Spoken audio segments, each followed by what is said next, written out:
Bonjour à tous. Un petit plan de la présentation. Je vais vous parler du rôle du coroner. Des chutes des aînés, un phénomène de mortalité complexe. On l'a vu tout à l'heure, les multiples raisons de chuter. Sous-déclaration des décès consécutifs à des chutes, gros problème qu'on essaie de régler actuellement.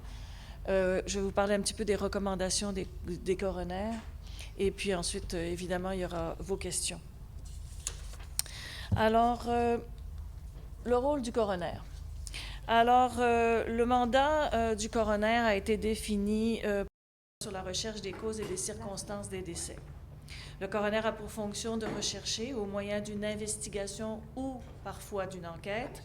Quand je parle d'enquête, ce sont les grandes enquêtes publiques dont vous entendez parler de temps en temps. Alors, l'identité de la personne décédée.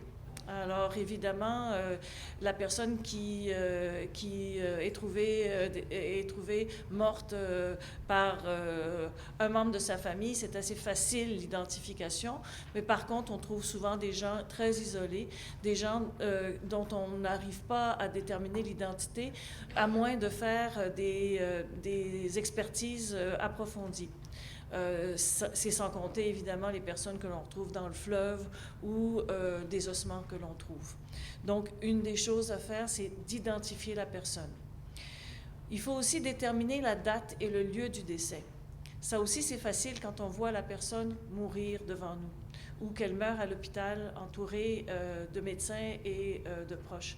C'est beaucoup plus difficile quand on trouve une personne par terre à son domicile au bout de heures, jours, semaines après ce qu'on pense être le décès. Donc, il faut, à travers la scène et à travers l'enquête, et on est aidé par les policiers, bien sûr, à ce niveau-là, de déterminer à quel moment la personne est décédée. Ça fait partie du mandat du coroner de déterminer la date et le lieu du décès.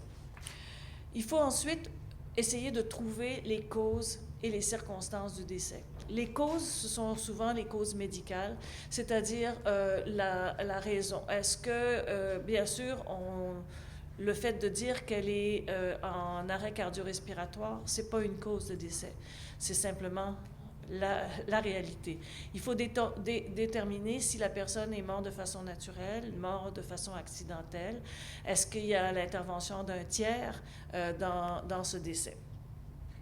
Les circonstances, vous le verrez tout à l'heure quand je vais vous parler plus de chute. On va essayer de déterminer qu'est-ce qui a causé le décès, c'est quoi les circonstances. Si c'est un accident d'automobile, on va essayer d'examiner les facteurs qui ont pu causer l'accident. Est-ce que c'est un problème environnemental, la route, par exemple, les feux de circulation qui sont défectueux. Est-ce que c'est le conducteur qui a frappé, par exemple, le piéton? Est-ce qu'il allait trop vite? Est-ce qu'il était intoxiqué? Alors, c'est toutes ces circonstances-là qu'on va essayer d'éclaircir. Et bien sûr, le coroner a un grand pouvoir, un pouvoir important de faire des recommandations. Ce sont des recommandations qui ont pour but la protection de la vie humaine.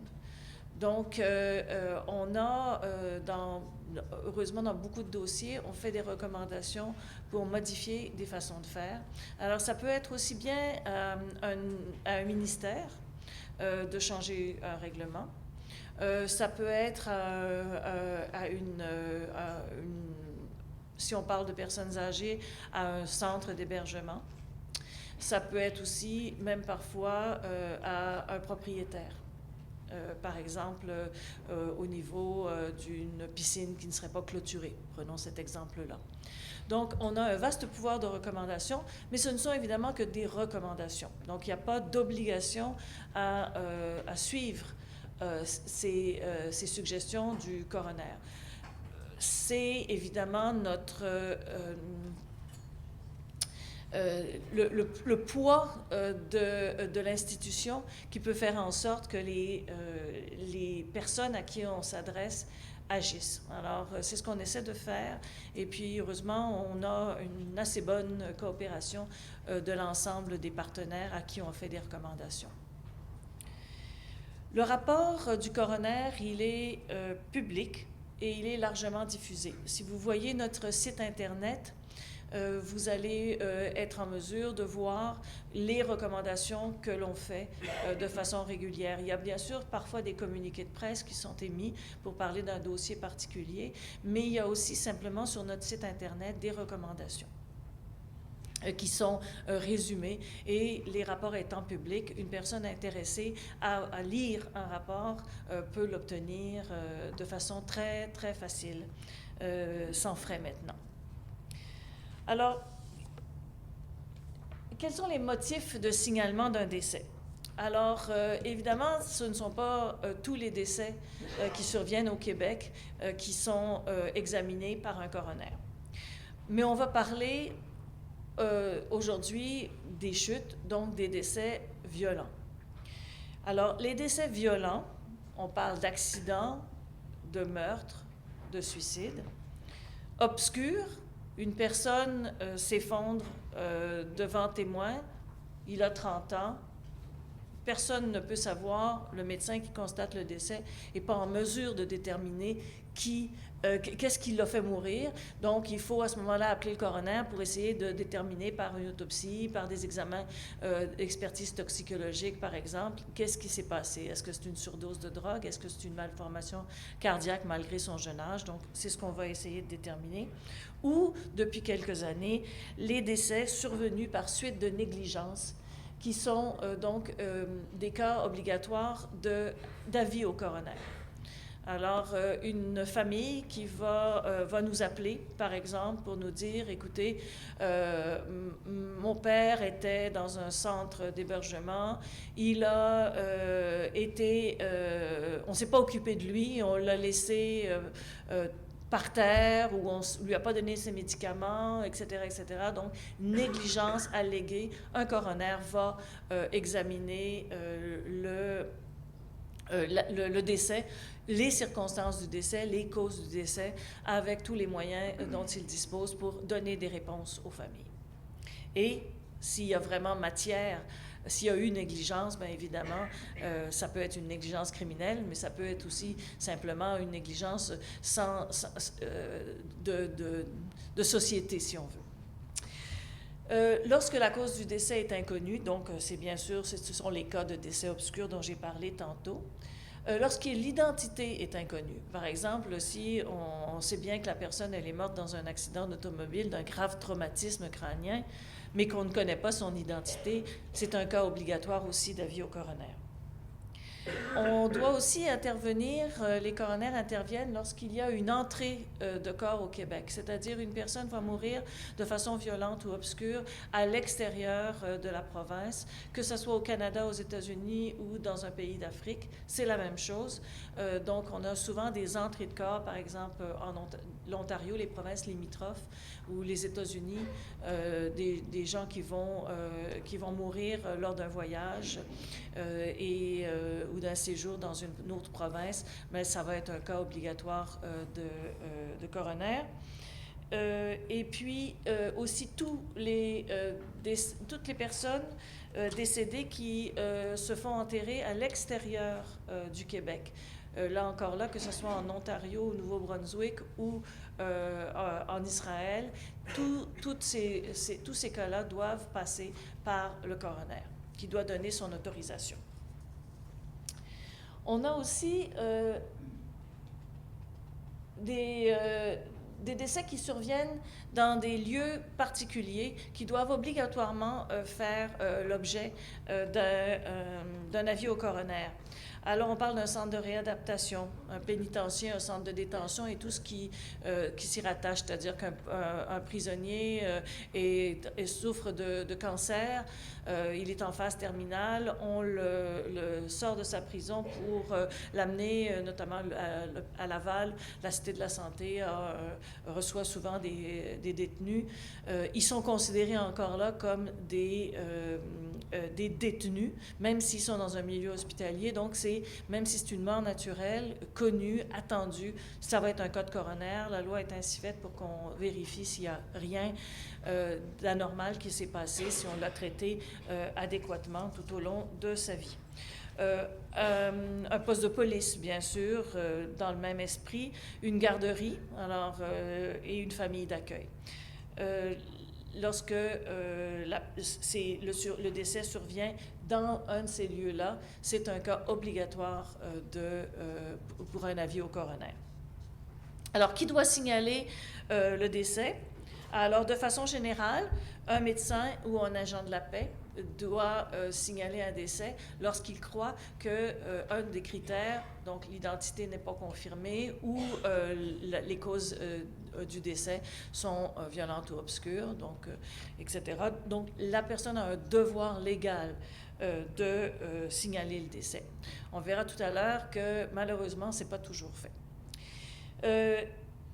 Je vous l'ai dit, ce n'est pas limité. Toute personne qui pense que le coroner n'a pas été avisé et qui soupçonne un décès qui devrait faire l'objet d'un avis au coroner a le devoir également d'appeler au bureau du coroner, le 1-888 coroner, c'est facile à se souvenir. Donc, vous devez appeler et c'est ainsi que, par exemple, on a eu des journalistes qui nous ont donné avis. Monsieur Plamondon, que je vois au fond de la salle, nous a déjà donné avis. Alors, c'est important, c'est un devoir citoyen, si je peux dire, de donner avis au coroner.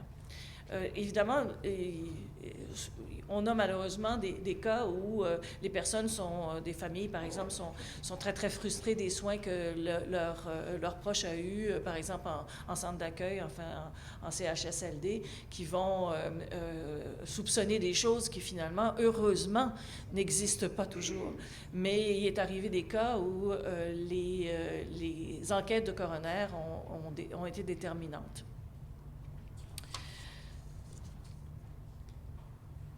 Alors, je vous donne quelques chiffres. Bon an, mal an, environ 7% des décès sont signalés au coroner.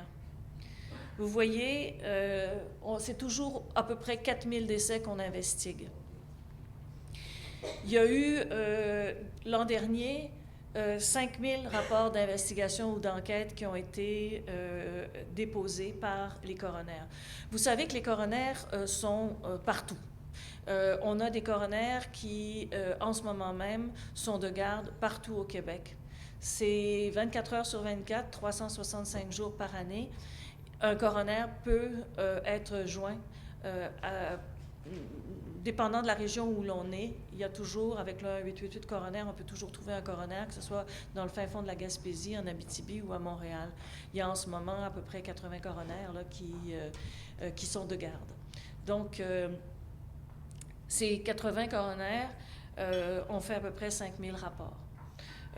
La plupart des coroners, je fais un petit aparté là-dessus, sont des médecins ou des juristes qui travaillent à temps partiel comme coroner, c'est-à-dire qu'ils ont une pratique dans un centre médical, dans un centre hospitalier, dans un bureau d'avocat ou de notaire, et agissent comme coroner. Les coroners à Montréal, évidemment, sont un petit peu plus à temps plein parce qu'il y a beaucoup, beaucoup de volume. Mais en Gaspésie ou aux îles de la Madeleine, c'est évident qu'il n'y a pas plusieurs décès qui sont susceptibles d'être examinés par des coroners chaque jour. À Montréal, c'est en moyenne 5 cas par 24 heures qui sont signalés au coroner juste dans la grande région de Montréal, dans l'île. Donc, c'est très, très prenant à Montréal, ce l'est moins, heureusement, dans les petites communautés, mais il y a quand même un coroner qui est toujours disponible au bout du fil. Je parlais des recommandations, c'est évidemment pas tous les décès qui font l'objet de recommandations. Je cite souvent l'exemple d'une jeune femme qui roule sur l'autoroute un jour de verglas. Elle a des pneus d'été, elle n'est pas attachée et elle interroge son cellulaire. En plus, elle va trop vite. C'est un cas réel que j'ai eu. Alors, évidemment, elle va trop vite, elle dérape parce qu'elle n'a pas de bons pneus. Elle est distraite par son cellulaire. Et comme elle est pas, et donc elle a un accident, sa voiture dérape, elle fait un tonneau, et parce qu'elle n'est pas attachée, ben elle meurt. Elle est éjectée, elle meurt. Quelles recommandations peut-on faire? C'est déjà obligatoire d'avoir des pneus d'hiver, c'est déjà obligatoire de s'attacher. Tout le monde sait qu'on ne doit pas parler au cellulaire ou interroger sa messagerie. Et que peut-on faire? Okay? La seule chose qu'un coroner peut faire, puis c'est ce que j'avais fait à l'époque, c'est essayer de parler de ce cas-là pour que les gens puissent être un peu comme les publicités en ce moment qu'on voit beaucoup de la Société de l'assurance automobile. Je ne peux pas m'empêcher de texter, je ne peux pas m'empêcher de mourir. Il faut aussi, puis le coroner, je pense, a un gros pouvoir là-dessus, c'est de parler, de communiquer ces dossiers-là pour que les gens soient bien éveillés au danger d'une conduite comme celle-là. Ce qu'on veut, c'est protéger la vie humaine. OK? C'est sûr et certain qu'on explique des décès, puis oui, on aide beaucoup les familles à faire leur deuil. C'est clair, ça fait 15 ans que je suis coroner. Je suis très récemment devenue coroner en chef, mais ça fait 15 ans que je fais ce métier. Et à travers ces années-là, il est sûr que j'ai vu le bien que l'on faisait aux familles. Et ça, je ne parle même pas de protéger des vies humaines, éviter des décès, juste pouvoir expliquer à une famille les circonstances du décès de son proche, et que ce soit un enfant ou un monsieur de 90 ans, c'est la même chose. Très souvent, les familles vont nous dire est-ce qu'il a souffert, etc. Des fois, évidemment, on n'a pas toutes les réponses, mais on les aide à comprendre, on les aide à faire leur deuil. Et c'est majeur comme rôle. Évidemment, pour qu'on puisse remplir notre mandat, on a besoin de la collaboration d'une série de partenaires. Alors, j'ai nommé ici les services policiers, bien sûr, qui sont les premiers arrivés sur les lieux. Les autres organismes d'enquête comme la CSST, le bureau de transport, le bureau de sécurité des transports canadiens, dépendant du type de mort. Le laboratoire de sciences judiciaires et de médecine légale qui nous aide beaucoup, évidemment, dès qu'il y a un crime, mais aussi, par exemple, les corps qui sont en état de putréfaction, on ne peut pas les envoyer en autopsie dans un hôpital, donc c'est le laboratoire qui nous aide avec tous leurs spécialistes, notamment en matière d'identité. Ils ont des odontologues, c'est-à-dire des personnes qui vont identifier le cadavre grâce à ses empreintes dentaires. Ça peut être des ressources, des recherches en ADN pour déterminer l'identité de la personne. Donc, on peut faire affaire avec de multiples spécialistes, sans compter les anthropologues judiciaires comme Cathy Reich, que tout le monde connaît, qui a travaillé longtemps à Montréal. Maintenant, elle est, je pense, occupée ailleurs. Donc, il y a d'autres qui l'ont remplacée. Mais c'est des anthropologues judiciaires qui peuvent faire parler des ossements. Le réseau de la santé, bien sûr, c'est une des grandes aides que nous avons. Lorsqu'une personne décède, on a depuis peu un accès direct. Autrefois, c'était un accès par la poste, mais maintenant, c'est un accès direct au registre de l'assurance maladie du Québec qui nous permet de voir si la personne a consulté dans les derniers jours, si elle sort de l'hôpital aussi, et sa liste de médicaments aussi, lorsque ces services sont assurés par la Régie de l'assurance maladie du Québec. Donc ça, c'est énorme. On parle aux médecins traitants aussi. On va demander, on a un pouvoir d'obtenir des documents qui sont autrement confidentiels. Vous ne pouvez pas, vous, obtenir le dossier médical de votre proche, même si c'est votre enfant. Mais nous, par exemple, on a le pouvoir dans la loi d'obtenir tous ces documents confidentiels, sans passer par la loi de l'accès, évidemment, directement en faisant une ordonnance dans les hôpitaux ou dans les cabinets médicaux. Donc, on a une grande aide pour essayer d'établir les causes et les circonstances du décès. Les maisons funéraires qui transportent les corps, qui nous aident aussi là-dedans. Et puis, évidemment, tous les intervenants engagés dans la prévention des décès ou le mieux-être des citoyens. Alors, si on veut prévenir des décès, on se sert de nos recommandations. Je vous ai parlé tout à l'heure de notre vaste pouvoir de recommandation. Mais également, on alimente une banque de données épidémiologiques pour les chercheurs. On collabore souvent avec des chercheurs, avec des groupes intéressés. Par exemple, le suicide. Il y a des groupes de recherche, à Montréal notamment, qui travaillent sur le suicide.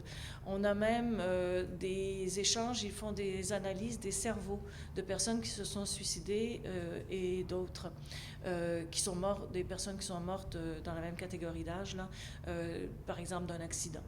Et pour essayer de déterminer s'il y a quelque chose de différent au niveau du cerveau de la personne qui se suicide. Et ces études-là, on y participe dès qu'on peut parce que ça fait partie de la prévention. Les groupes d'intervention en matière de suicide nous le disent. Si on veut prévenir le suicide, il faut le comprendre. Et le comprendre, ça veut dire faire ce qu'on appelle des autopsies psychologiques, c'est-à-dire d'essayer de déterminer ce qui a amené la personne à se suicider. Et aussi, bon, donc jusqu'à l'autopsie du cerveau même pour voir si physiquement il y a quelque chose à trouver. Je le dis aussi, la prévention des décès, ça passe par la sensibilisation du public et des décideurs. Donc, nos investigations, nos enquêtes, même si elles ne portent pas de recommandations, vont être envoyées à des organismes, des ministères qui peuvent intervenir. Par exemple, une personne âgée décède dans un centre d'hébergement. On peut peut-être faire une recommandation ou pas au centre d'hébergement dans lequel il vivait, mais on va envoyer nos rapports si c'est un hôpital, à l'Association des hôpitaux. On va l'envoyer au ministère de la Santé. Le ministère de la Santé reçoit toutes nos recommandations. La même chose, le ministère de la Sécurité publique va recevoir nos recommandations dès qu'elles touchent un organisme ou un ministère du gouvernement. Donc, c'est très, très important de sensibiliser. C'est pour ça qu'on accepte toujours vos invitations, comme celle que j'ai eue aujourd'hui, de venir parler devant la QDR, parce que c'est important d'être en mesure de sensibiliser. J'ai beaucoup été dans les CHSLD pendant les 15 ans où j'ai été coroner, pour sensibiliser, aller les rencontrer le responsable des soins infirmiers, le médecin qui peut travailler au centre, le personnel administratif aussi, les sensibiliser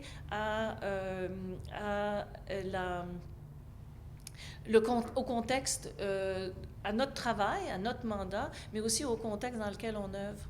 Et très souvent, cette présence-là fait changer les choses. Donc, et en se rendant sur les lieux, on s'aperçoit des fois qu'il y a des choses très, très faciles qui peuvent être faites pour éviter des décès. Je pense à... parce qu'il y a les chutes qui font mourir les personnes âgées, mais il y a aussi beaucoup les asphyxies alimentaires. Une personne dans un centre d'hébergement qui doit manger que de la purée et un nouvel employé lui se trompe de plateau et lui donne un steak et de la salade. Le monsieur qui a des problèmes cognitifs, évidemment, se dit « c'est ma chance » et se met à manger. Et on rit, mais c'est pas drôle, parce que le monsieur, il est mort, évidemment. Dès que le préposé s'est aperçu de l'erreur, il a vite essayé d'intervenir, mais malheureusement, c'était trop tard. Je me souviens, je suis descendue avec la directrice dans les cuisines et on s'est aperçu que oui, bien sûr, il n'y a pas assez d'employés. Le temps, tout le monde est toujours pressé, etc., etc. Mais on s'est rendu compte aussi que les plateaux de service étaient tous bruns, avec une cloche en métal pour cacher ce qu'on y mange. et qu'ils étaient très peu identifiés, très mal identifiés. Donc, immédiatement après ma visite, la directrice est partie acheter des plateaux de couleurs, les verts pour les purées, les rouges pour les diabétiques, parce qu'elle m'expliquait qu'il y avait aussi souvent des desserts donnés à des diabétiques et que ça créait des problèmes de santé, pas toujours mortels, bien sûr, mais des problèmes de santé. Donc, c'est des petites choses comme ça. Puis dans vos milieux respectifs, quand vous allez voir vos proches dans une résidence pour personnes âgées ou un CHSLD, il faut intervenir. Moi, je le fais. J'ai eu ma mère dans une résidence de personnes âgées. Elle est décédée maintenant. Pas d'une chute, mais elle aurait pu parce qu'elle chutait beaucoup. Mais j'ai encore un oncle qui est là et évidemment, je profite de tout ce que je peux voir, de tout ce que je peux apprendre pour leur dire, ben, vous devriez peut-être faire ci, vous savez, c'était dangereux ce que j'ai vu là. Il faut le faire. Puis même quand on n'est pas coroner, il faut le faire parce qu'on est capable d'intervenir, je le pense. Alors, documenter les causes probables, les circonstances... j'oublie de... Documenter les causes probables et les circonstances des décès aussi exhaustivement et justement que possible. Voilà notre mandat. Formuler des recommandations dans le but d'éviter des décès. Travailler en synergie avec les acteurs du milieu pour favoriser l'action et le changement. Et prévenir la survenance de décès évitables. Améliorer l'encadrement, la prestation des services aux aînés. On l'a vu tout à l'heure, les chutes mortelles chez les aînés, c'est un phénomène de mortalité complexe. Si le signalement est obligatoire lorsqu'une personne chute et qu'elle en décède, on est souvent obligé... j'ai passé tout à l'heure à travers ces éléments-là, répondre aux questions, comment on fait pour déterminer, je vous l'ai dit, dossier médical, note évolutive, relevé de la RAMQ, informations provenant de l'entourage, on parle beaucoup aux familles et au personnel si la personne est dans un milieu de soins. On peut faire une autopsie, on peut faire des analyses toxicologiques, on l'a vu, les médicaments qui ne sont pas bien dosés peuvent être la cause d'une chute et qui peut se révéler mortelle. Des fois, c'est l'absence de médicaments. La personne doit prendre des médicaments et elle ne les prend pas. Et là aussi, ça peut être une raison pour la chute ou le décès. Et puis, bien sûr, l'enquête policière. On voit une tendance à la hausse des décès par chute accidentelle. Vous voyez? Alors, on se demande, est-ce que c'est parce qu'elles nous sont un petit peu plus signalées ou est-ce qu'il y a un phénomène, et je pense que c'est ça, c'est un phénomène de vieillissement de la population. Donc, en même temps, il va y avoir des augmentations de chutes. Environ 73% des chutes mortelles surviennent chez les 65 ans et plus. C'est en moyenne 189 décès par année. Environ 64% des chutes mortelles et plus surviennent à domicile. À domicile pouvant être une résidence pour personnes âgées parce que c'est aussi un domicile. Et en moyenne, il y a 120 décès par année. Selon Santé Canada, un aîné sur 3 est victime d'une chute. C'est donc dire que la prévention est primordiale. Il est difficile d'obtenir un portrait complet et réaliste des décès consécutifs à des chutes, parce que même si le signalement est obligatoire, il est souvent omis. Le lieu du décès peut être différent du lieu de l'événement. Il peut y avoir un délai entre la chute et le décès. Madame en a parlé tout à l'heure. Une personne chute, se casse une hanche. Elle va mourir X jours ou même semaines après, par exemple, d'une embolie pulmonaire ou d'une asphyxie,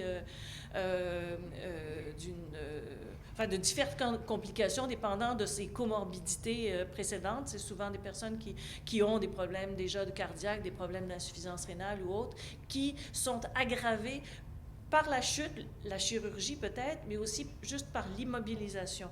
Donc, les médecins ont tendance à oublier qu'il y a eu un phénomène de chute, un phénomène accidentel violent au départ. On leur dit toujours, quand ils nous appellent, c'est « je ne sais pas si je dois vous appeler », nous dit le médecin, « posez-vous une question. N'eût été de la chute et de la fracture, cette personne-là serait-elle morte aujourd'hui dans les mêmes circonstances? Si la réponse nous dit qu'il y a un lien entre le décès et la chute et la fracture, mais c'est un cas de coroner, oui, c'est sûr et certain. De la même façon qu'un accident d'automobile qui rend tétraplégique un jeune homme de 20 ans, il va mourir à 40 ans d'une infection rénale grave due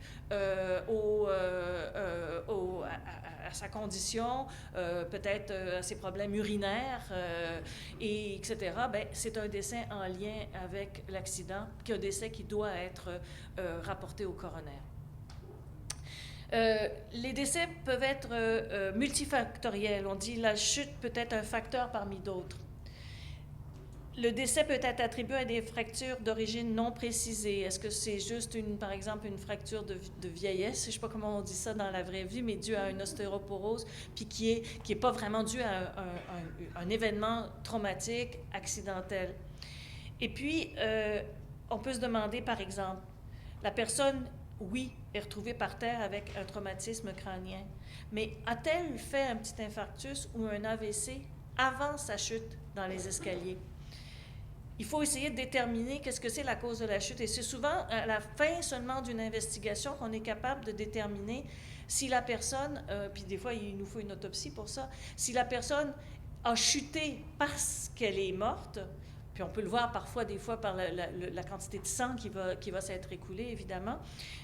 Mais s'il n'y a pas de témoins, ce sont des dossiers très difficiles de déterminer si la personne est décédée de sa chute ou pas. C'est de la même façon, une personne âgée est au volant de sa voiture, elle rentre dans un muret et on la trouve morte. Il n'y a pas vraiment de traumatisme, mais on s'aperçoit que ce n'est pas une hémorragie interne qu'elle a faite due au volant, mais que c'est un infarctus qu'elle a fait ou un AVC alors qu'elle était au volant de sa voiture. Donc, c'est des cas qui sont difficiles, alors qu'ils peuvent des fois passer inaperçus. Je me dépêche. La sous-déclaration des décès consécutifs à des chutes, on l'a vu. On en est sûr de cette sous-déclaration. Le registre des événements démographiques qui appartient au ministère de la Santé est alimenté et entretenu par l'Institut de la statistique du Québec. Ils ont un fichier des décès, qui constitue à partir des bulletins de décès, vous savez, les SP3 que les médecins remplissent après chaque décès. Lorsque c'est un cas de coroner, c'est le coroner qui remplit le SP3, mais bon, alors, il y a un fichier de décès. Dans leur fichier à eux, il y a 475 chutes mortelles, chaque année, en moyenne. Dans nos dossiers à nous, il y a seulement 260 chutes qui sont signalées. Donc, c'est clair. Et ça, c'est vrai pour l'ensemble des dossiers. On nous a aussi fait valoir que la Société de l'assurance automobile du Québec indemnise plus de décès dus à des accidents d'automobile que nous avons de cas, les coroners, de décès dus à des accidents automobiles. Donc, il y a une sous-déclaration. Malgré l'obligation légale des policiers et des médecins de signaler un décès au coroner, trop souvent, les avis ne se font pas. Donc, on a déjà... souvent, fracture du col du fémur, non signalée au coroner.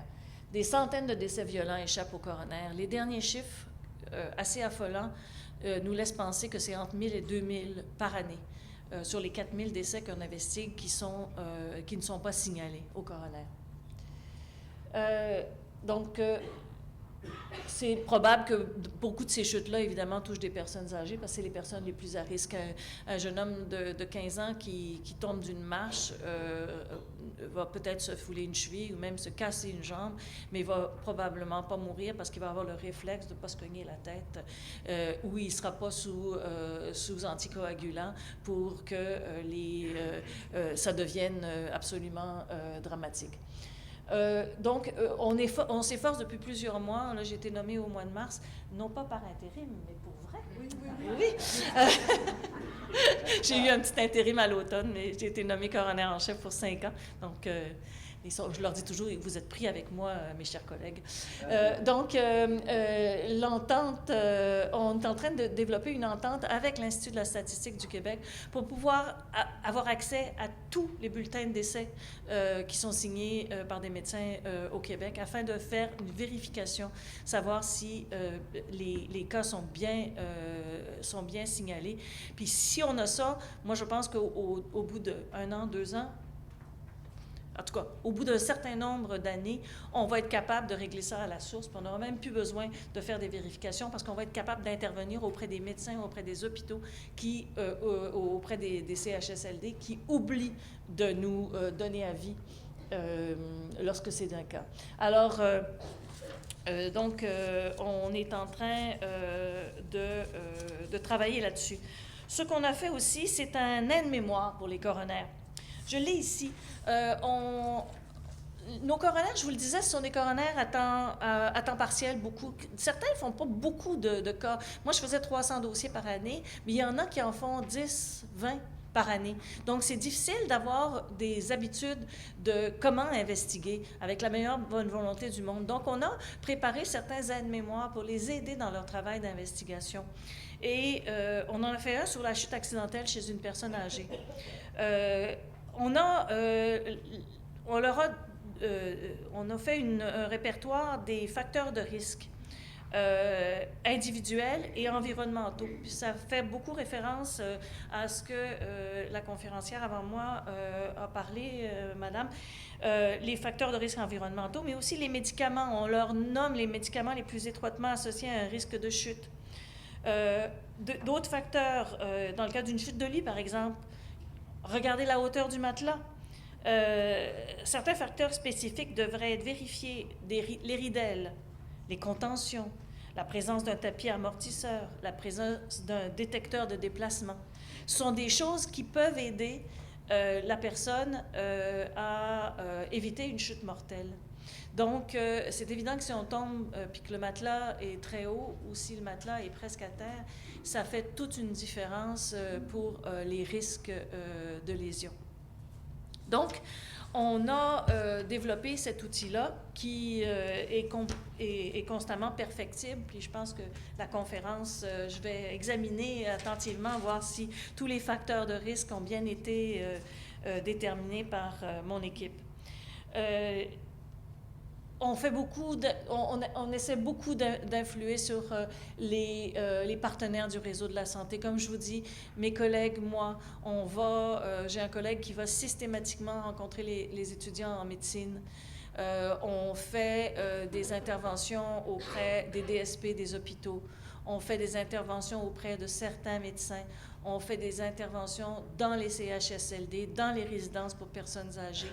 Alors, c'est plus difficile quand la personne est évidemment toute seule chez elle, ou toute seule ou avec son conjoint ou son enfant, mais on essaie aussi d'intervenir là le plus possible. On va sensibiliser le public, je l'ai dit. Alors, je passe rapidement là-dessus. Je vous l'ai dit, on est en train de faire une entente avec l'Institut de la statistique pour revoir tous les SP3. C'est un petit peu compliqué. Il y a évidemment les juristes, je suis avocate, je peux en parler, qui nous créent quelques problèmes, mais on va essayer de les régler. Alors, l'aide-mémoire, je vous en ai parlé. Les recommandations. Alors,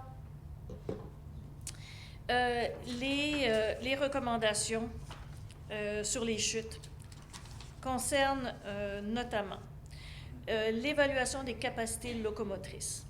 On va, par exemple, régulièrement faire des remarques sur les plans d'intervention personnalisés qui ne sont pas en place dans les milieux de vie des personnes à risque de chute ou qui ne sont pas adéquats, qui n'ont pas été récemment, parce que la condition évolue, évidemment, une personne de 85 ans peut être assez bien, il lui arrive quelque chose, une maladie, un changement de médicament, et l'évaluation du risque de chute doit être refaite. Et ça, c'est important, on le voit souvent dans les chutes, des cas où les plans d'intervention personnalisés ne sont pas adéquats. On va le voir aussi, la documentation, quand on arrive dans un CHSLD, qu'on demande le dossier médical, on s'aperçoit très souvent que l'évaluation du risque particulier du chute, là je ne parle plus du plan d'intervention en général, mais l'évaluation du risque est mal documentée, pas faite carrément, ou mal documentée, pas toujours rigoureuse.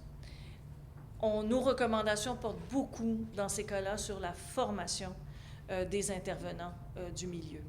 C'est très important que les infirmières, les préposés même, soient formés pour être attentifs à des changements qui surviennent dans la condition de la personne. Des exemples de cas qu'on a eu à traiter. Une chute d'une personne âgée arrivée à l'urgence, elle chute de sa civière. On n'avait tout simplement pas évalué son facteur de risque à l'urgence. On ne l'avait pas surveillée. Elle était peut-être en délirium tremens en raison de X facteurs. Et elle est tombée de sa civière. Tombée dans un fauteuil roulant, soit parce qu'on a oublié de l'attacher ce jour-là, soit parce qu'il n'y avait pas de coussin de sécurité, soit parce qu'il y avait des marches qui n'étaient pas sécurisées et que la personne, elle est tombée dans l'escalier. Un déambulateur, on a vu une roue qui se détache du déambulateur et qui fait chuter la personne par en avant. On a vu des déambulateurs, des roues qui se prennent qui se coincent entre des meubles ou dans un trottoir abîmé et qui amènent une fracture. Dans les chutes de sa hauteur, oui, bien sûr, il y a des conditions médicales, la neuropathologie, l'arthrose qui peut faire en sorte qu'on soit moins habile. Mais on a vu aussi des pantoufles, des souliers trop grands. Les personnes maigrissent, vous l'avez dit, madame, les personnes maigrissent et on oublie, nous les proches, de leur acheter d'autres chaussures. Et très souvent, les chaussures sortent des pieds et promenons-nous, même un jeune qui se promène avec des chaussures trop grandes ou pas attachées peut tomber. Donc, c'est important. Puis, ça m'est déjà arrivé de faire des recommandations dans un CHSLD, dire, écoutez, cette personne-là, elle n'a pas de famille, là, elle est toute seule, là. Fait que soit vous appelez le curateur, soit vous allez lui acheter une paire de chaussures, parce que c'est ça le problème. Chute d'un lit, on a vu des gens qui auraient dû avoir un tapis de sol, mais pour X raisons, le tapis de sol est parti, on en a eu besoin pour quelqu'un d'autre, on l'a enlevé à un, etc.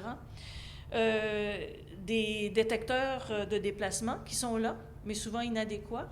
J'ai vu un cas où le détecteur sonnait tellement, l'alarme était tellement faible que le préposé, parce que vous savez qu'il n'y a pas 12 préposés le soir, la nuit, dans les résidences, il n'avait pas entendu tout simplement le détecteur de mouvement.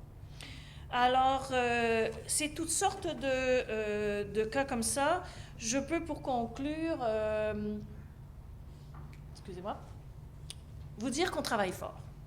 On travaille fort pour enrayer la sous-déclaration des décès, pour concevoir et diffuser des recommandations en phase avec l'état des connaissances scientifiques et la réalité des aînés. Vous, tous, vous faites partie de la solution. On ne peut pas, nous, les coronaires, travailler seuls. Les médecins, les proches, toutes les personnes qui interviennent auprès de personnes âgées peuvent changer les choses. J'ai une grande confiance dans cette société-là. On ne peut pas faire une société sans risque. Il y aura toujours des personnes âgées qui tomberont, mais je pense que les milieux de vie, quels qu'ils soient, peuvent être améliorés, peuvent être adaptés afin que s'il y a chute, ces chutes-là soient beaucoup moins graves. Un exemple, par exemple, protocole urgence santé. Les ambulanciers arrivent, une personne a chuté, elle dit « Non, je me suis cogné la tête, j'ai un petit hématome, mais c'est pas grave. » Oui, mais si elle est sous anticoagulant, oui, c'est grave, puis il faut le soigner, puis faire des analyses. Donc, c'est toutes des choses qu'il faut sensibiliser le milieu qui s'occupe des personnes âgées afin de faire en sorte qu'elles meurent tranquillement dans leur lit plutôt qu'après avoir chuté et avoir passé des heures à terre. Alors, je vous remercie. Je suis disponible pour des questions aussi.